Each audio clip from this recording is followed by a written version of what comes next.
guys, this is Kirti. Welcome to the new week in which we are going to study something known as loops and iterations, right? So as you can see my screen, there is written loops and iterations, the repeated steps, right? So we are able to show you that what the loops are and how we're going to use it in this lecture, right?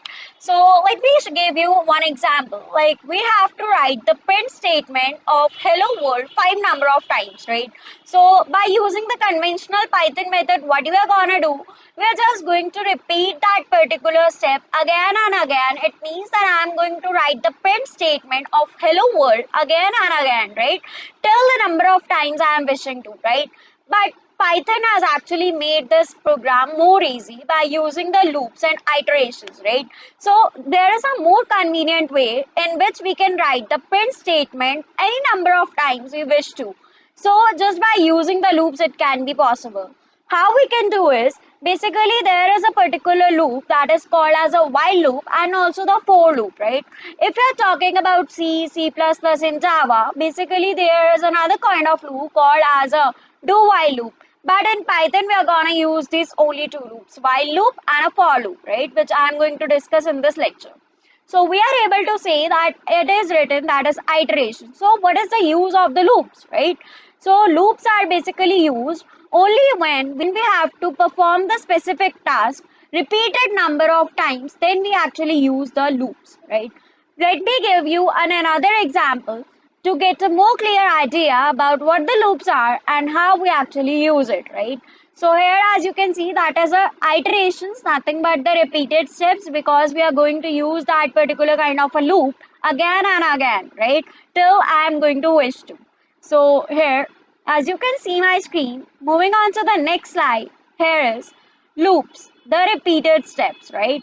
Python program to illustrate the while loop. So here is a particular kind of a loop which I am going to use right now just to provide a print statement hello Python about six number of times, right?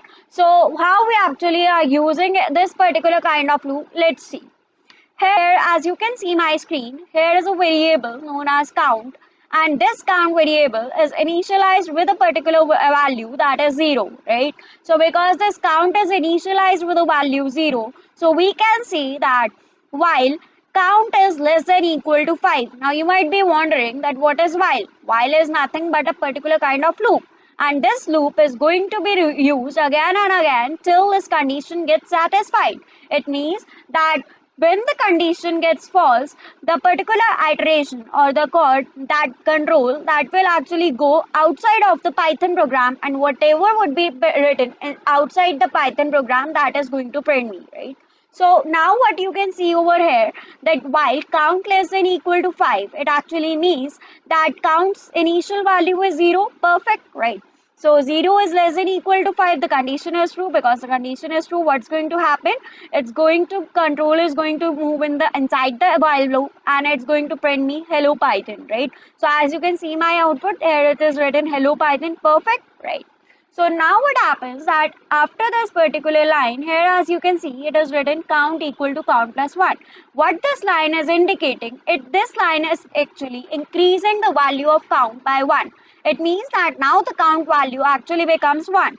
So because the count actually becomes 1, it gets updated. Now what happens? It is going to compare 1 with 5. Right? Again, the particular step is going to repeat. Again, the control will go to the while loop. When 1 is less than equal to 5, the condition is true. Because the condition is true, it's going to print me hello Python again. And then it actually prints me hello Python. Now, this particular steps is going to be repeated again and again till my condition gets satisfied. It actually means that when the count value actually becomes 5, then what happens that count equal to 5 is less than equal to 5, again that condition would be true because 5 is actually equal to 5, right?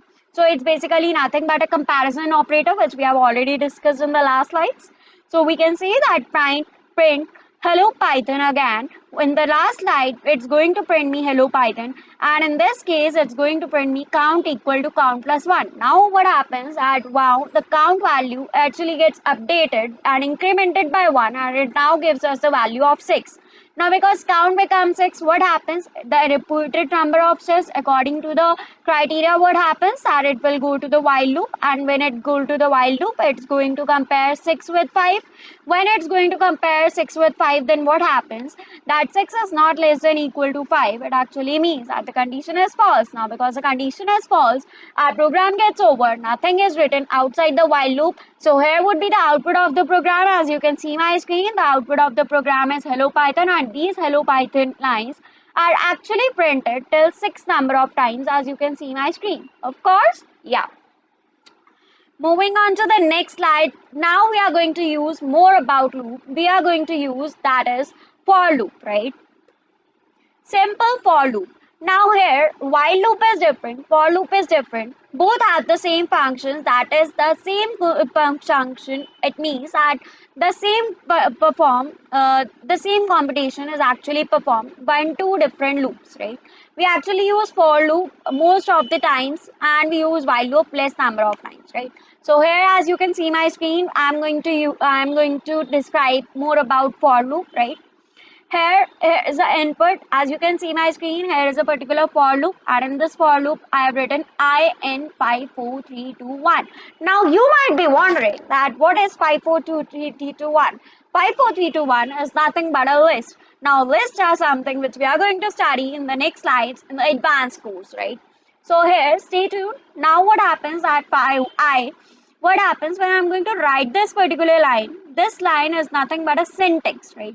For I and this. Here I and this particular list or anything that actually be changed, but while writing for loop, we have to write like this only. Now I'm going to show you more examples so you can get a more clear idea about how we are using the loops, right? So here, as you can see my screen, that first of all what happens that while writing the statement, I will get initially the value of 5, and when it will basically get the value of 5, what happens? It's going inside the for loop because the condition is satisfied, and then it's going to print me I, that is nothing but output, that is 5, right? Now it is basically I will get incremented, it will move to the next element in the list, that is nothing but 4, and because it will move to the next element, it's going to print me 4 in the next line, right?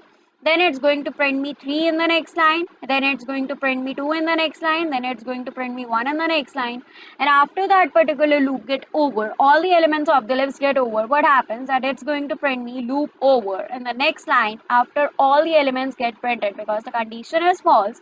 Because first of all what happened that till the condition gets satisfied, the for loop is going to work, but as soon as my condition gets false, what happens that the particular control will actually move on to the loop over, and then it's going to going to print me loop over, right? So now let me show you more example so that you can actually get a more clear idea, right? Moving on to the next slide, we have definite loops with strings, right? Definite loop with strings. You might have wondered what strings are, right? I've already discussed in the previous slides. See, here is the input. In the input, what I have shown, there is a print statement called as loop iteration. Loop iteration is nothing but a particular statement, and now the output, it is showing us loop iteration, right?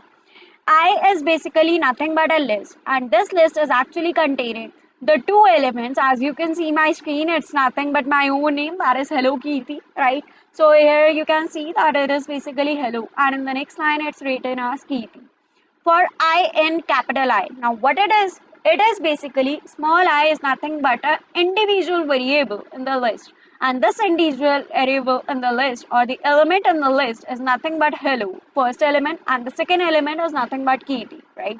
So we can see over here that first element is hello. So for I and I, capital I is nothing but the list. So what it's going to point out, it's going to point out all the elements of the list in each by each, like one by one. It's going to point out all the elements one by one, right? So it's going to print me hello first, and then in the next line, the control will pass on to the next element, right? Because there is a next element called as Kirti. Now what happens? It's going to print me Kirti in the next line, right? Now it's going to show you that is print goodbye. What happens that after the condition get false, as I've already discussed you, that loop is only going to work until that condition is true. But as soon as the condition gets false, what happens? That condition gets false, the loops get satisfied, and then the control will pass on to the next line and it is going to print me goodbye. So it basically prints me goodbye over here, and the output, as you can see my screen, it's perfect, right? It's the loop iteration, hello Kitty, and in the next line I'm going to show you that is goodbye. Okay, so yeah, that's all in this lecture. I'm going to describe you more about this by using a text editor, that is nothing but Atom. We are going to perform these particular outputs and inputs in the text editor now. Okay,